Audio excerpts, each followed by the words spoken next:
ఉదయం అండి. ఈ సందర్భంలో మా పాఠశాలకి రత్నం గారు వచ్చారు. వారికి చాలా ధన్యవాదాలు.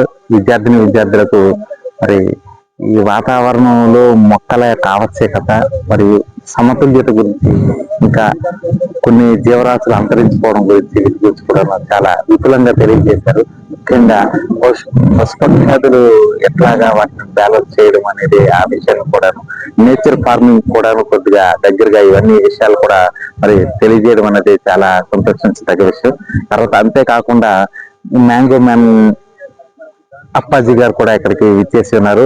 అంతేకాకుండా మా గ్రామ వాస్తవ్యులైన సత్యనారాయణ గారు కూడాను ప్రకృతి సేద్యం అనేది చేస్తున్నారు. ఆయన కూడా ఈ కార్యక్రమంలోకి రావడం అనేది చాలా సంతోషించదగ్గ విషయం.